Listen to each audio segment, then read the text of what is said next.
Tos dienos jau istorija. Mūsų respublika ruošėsi sutikti didžiojo spalio 60-metį.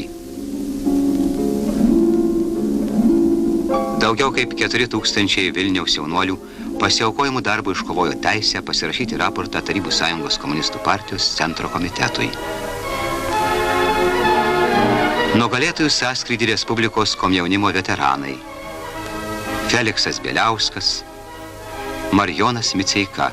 Komjaunimo Vilniaus miesto komiteto pirmasis sekretorius Algimantas Matulevičius įteikė miesto komjaunuolių raportą partijos miesto komiteto pirmajam sekretoriui Vytautui Sakalauskui. Tarp lenktyniavimo pirmūnų Lenino komjaunimo premijos laureato Marijono Golnio vadovaujama Tarybų Sąjungos 50-mečio kuro aparatūros gamyklos komjaunimo jaunimo brigada.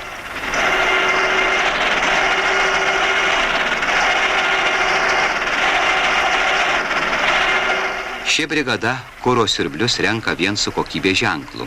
Dauguma brigados narių įvaldę po kelias profesijas. Nenuostabu, kad tai geriausia šakinės ministerijos komjaunimo jaunimo brigada.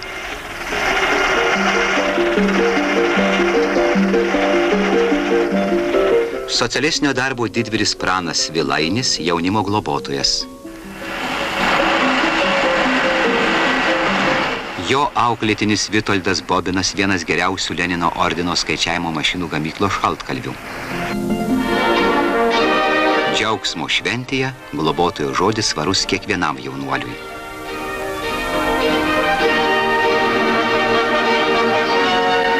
Marijos Kaunaitės prisiminimai apie istorinės spalio dienas.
Iškilmingame posėdėje kalbėjo Lietuvos komunistų partijos centro komiteto pirmasis sekretorius Petras Griškevičius. Bet nenukrypstamai žengdama Lenino spalio keliu, komunistų partijai vadovaujant, tarybinė liaudis per šį palyginti trumpą laiką nuėjo kelią tolygų šimtmečiams.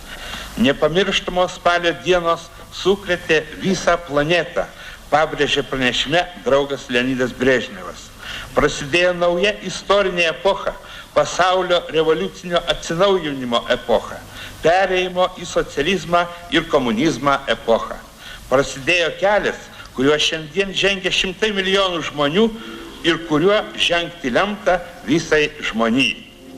Kaip ir kitoms mūsų šalies tautoms kelią į suklestėjimą lietuvių tautai atvėrė didžioji spalio socialistinė revoliucija. Revoliucinio judėjimo veteranas Kazys Kliorys.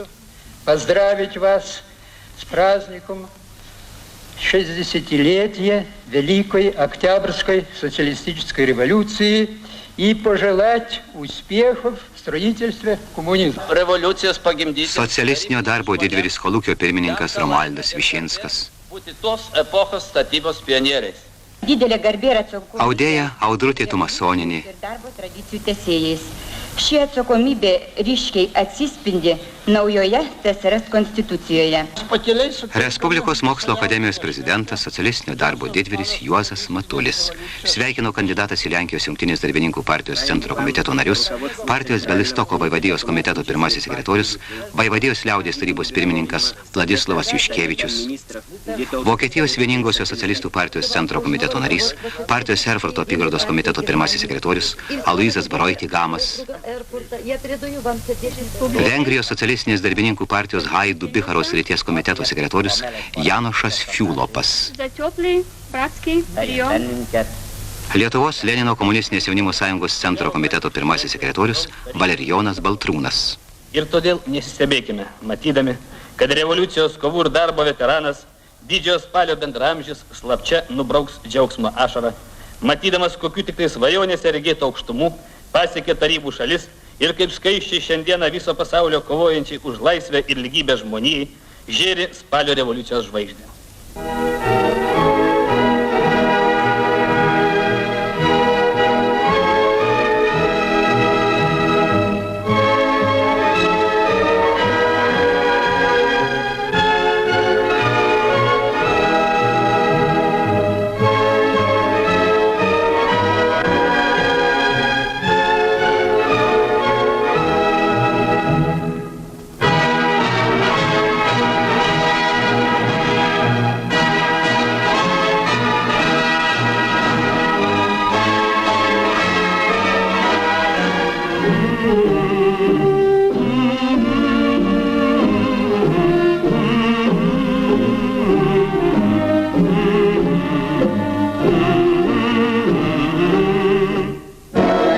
Šventinėje demonstracijoje Grąžtų gamyklos direktorius Petras Ramanauskas. Labai gerai dirbo pirmo cecho frezuotojai Jankauskas ir Jankauskienė, abu labai seni darbuotojai gamyklos, labai gerai dirbo ir įvykdė savo socialistinius įsipareigojimus prieš 60-metį didžiojo spalio.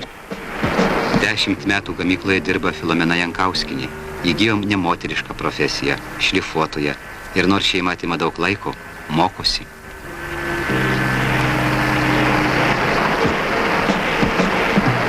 Henrikas Jankauskas jau 15 metų gamykloje, socialistinio lenktyniavimo nugalėtojas.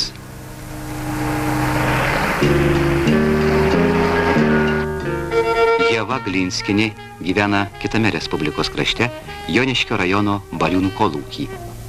Iš kiekvienos 50 karvių per metus vidutiniškai primelžia po 194 tonas.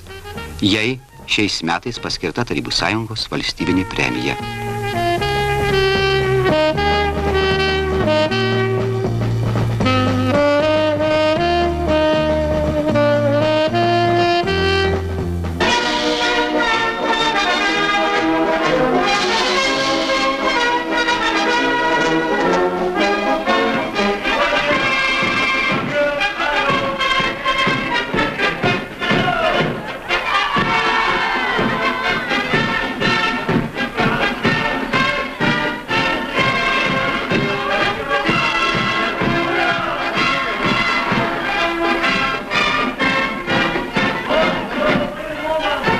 Jubiliejiniai 60-aisiais didžiojo spalio metais Tarybų Lietuvos darbo žmonės, kaip ir visa tarybinė liaudis, pradžiugino savo didžiąją daugianacionalinę tėvynę gražiomis darbo dovanomis.